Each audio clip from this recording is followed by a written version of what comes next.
Everyone, कैसे हो आप सब। स्वागत है आपका अपने चैनल टीचिंग विद बानी में।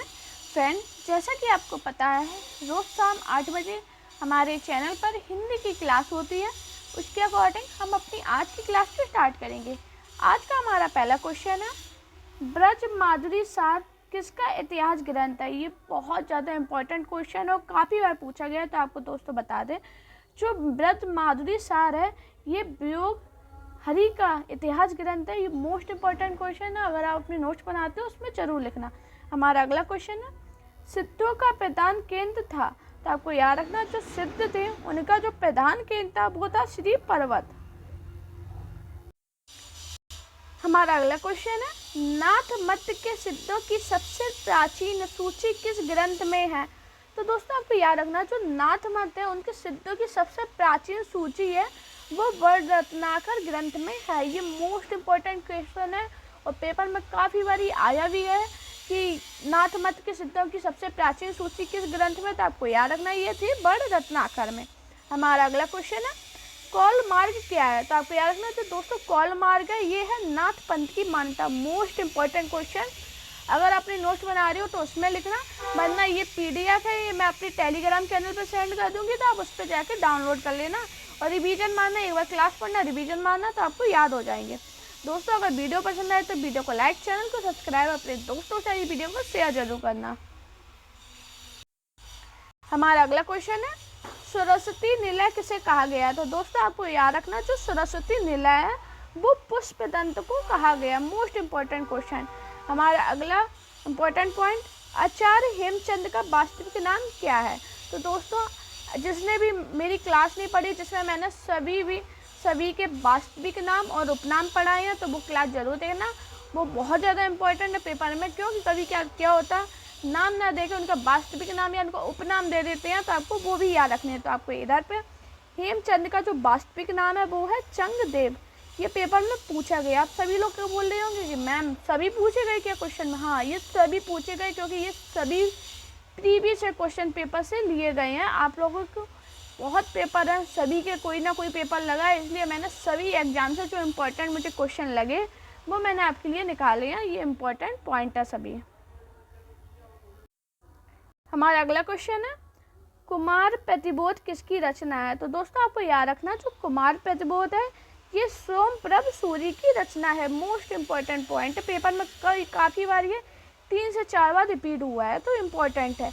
हमारा अगला क्वेश्चन है, चरचरी किसे कहा जाता है। तो दोस्तों आपको याद रखना, जो चरचरी है वो आदिकाल के गायकों की टोली को कहा जाता है। इससे 2 बार क्वेश्चन बना। एक बार ये पूछा गया था डायरेक्ट कि चरचरी किसे कहा जाता है, और एक बार पूछा गया था कि आदिकाल में जो गायक थे उनकी टोली को क्या कहते हैं। तो आपको याद रखना चरचरी। ऐसे ये दोनों पूछे गए, तो काफ़ी ज़्यादा इम्पोर्टेंट है।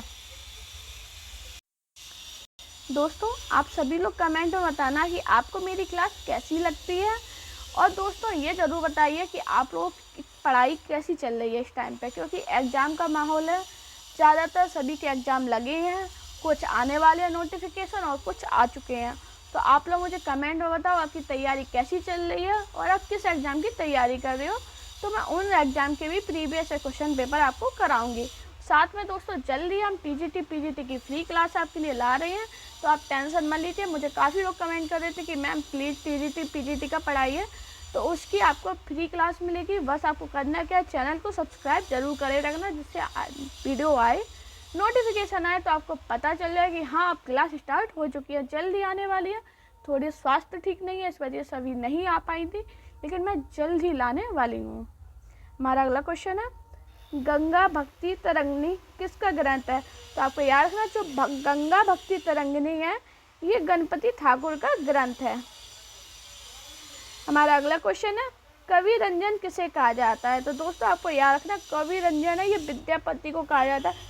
काफ़ी बार मैंने अपने मॉक टेस्ट में भी कराया, जो कम्युनिटी में पोस्ट डालती तो उसमें भी मैंने पूछा था कि कवि रंजन किसे कहा जाता है, क्योंकि ये बहुत ज़्यादा इंपॉर्टेंट है। जाने कितने बार पेपर में पूछा गया है कि कवि रंजन किसे कहा जाता है, तो किसे कहा जाता है, विद्यापति को।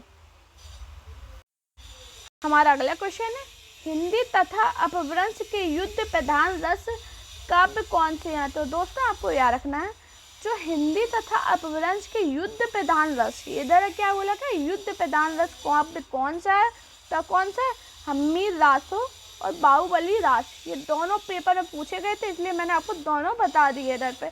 ऑप्शन में 2 बार पूछा गया, एक बार हम्मीर रासो आया था, एक बार बाहुबली रास आया था, तो आपको दोनों याद रखने हैं। हमारा अगला क्वेश्चन है, पेंथरास कितने छंद में कितने छंद है, तो आपको याद रखना है इसमें 65 छंद है। मोस्ट इंपॉर्टेंट पॉइंट है, अपने नोट्स में लिखना। फिर मैं बोलूँगी, अगर नोट्स बनाते हो, कुछ लोग होते हैं जैसे मैं हूँ, मुझे भले ही PDF मिल जाए लेकिन मैं अपने नोट्स में ज़रूर लिखती हूँ। तो अगर आप भी अगर ऐसी आपको मेरी जैसी याद आती है कि अपने नोट्स बनाने अपने खुद के, तो अपने नोट्स में लिखिए। और अगर आप ऐसे ही नोट्स बनाते हो तो अपनी कॉपी रख लो, तुरंत लिख लो वो पॉइंट, कभी भी नहीं भूलोगे। और बाकी मैं आपको ये टेलीग्राम पे PDF दे दूँगी, तो आप सभी क्वेश्चन लिख लेना। हमारा अगला क्वेश्चन है, स्त्री रसायन में किसके विलय का वर्णन है। मोस्ट आज के ज़्यादातर जितने भी क्वेश्चन है काफ़ी बार पेपर में रिपीट हो रहे थे, इसलिए मैंने लिए हैं। तो आपको याद रखना, जो स्त्री रसायन है इसमें राजमती के विलय का वर्णन है।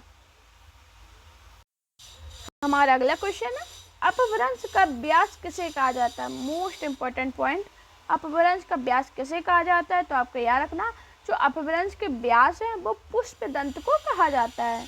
हमारा अगला क्वेश्चन है, नारी निंदा किस संप्रदाय में मिलती है। तो दोस्तों आपको याद रखना, जो नारी निंदा है वो नाथ संप्रदाय में मिलती है। ये पेपर में पूछा भी गया है काफ़ी बार, 4 से 5 मैंने प्रैक्टिस सेट देखे थे, ज़्यादातर पूछा गया था कि नारी निंदा किस संप्रदाय में मिलती है। लेकिन ये क्वेश्चन होते हैं, ये थोड़े पेपर को जब हाई बनाते हैं तो ऐसे क्वेश्चन ज़रूर पूछे जाते हैं।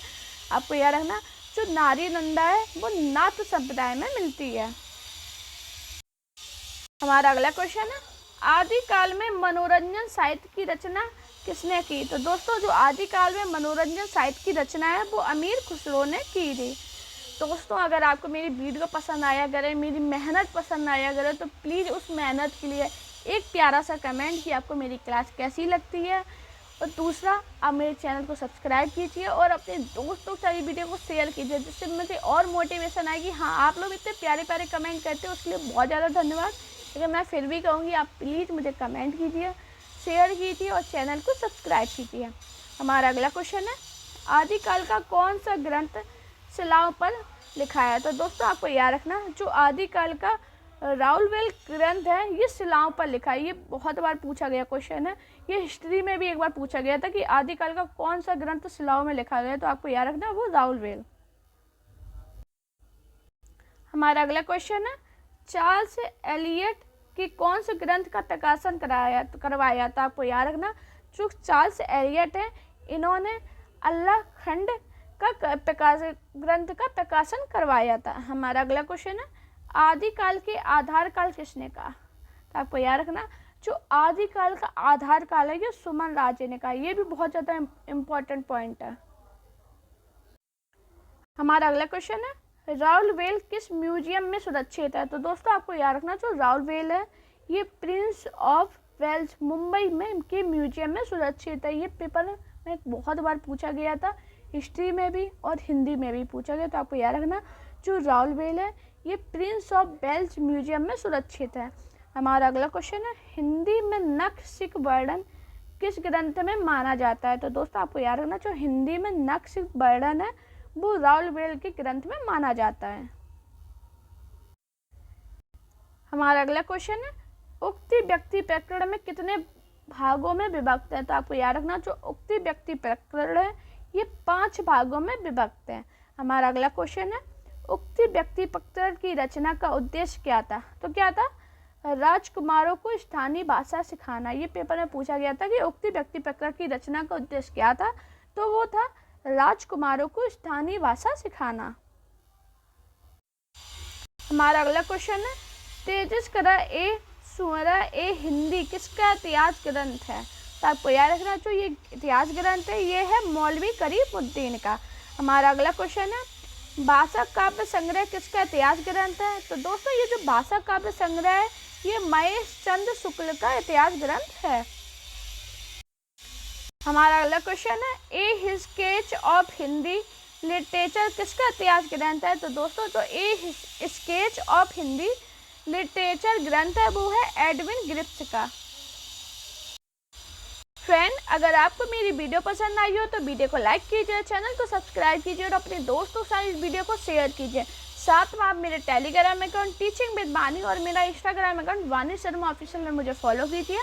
अगर आपको पढ़ाई से रिलेटेड कोई भी प्रॉब्लम होती है तो मुझे डायरेक्ट जाइए, इंस्टाग्राम पे मैसेज कीजिए, मैं आपकी सॉल्यूशन का ज़रूर लेके आऊँगी। दोस्तों अपना प्यार और सपोर्ट चैनल पर इसी प्रकार बनाए रखिए। Thank you guys watching this video.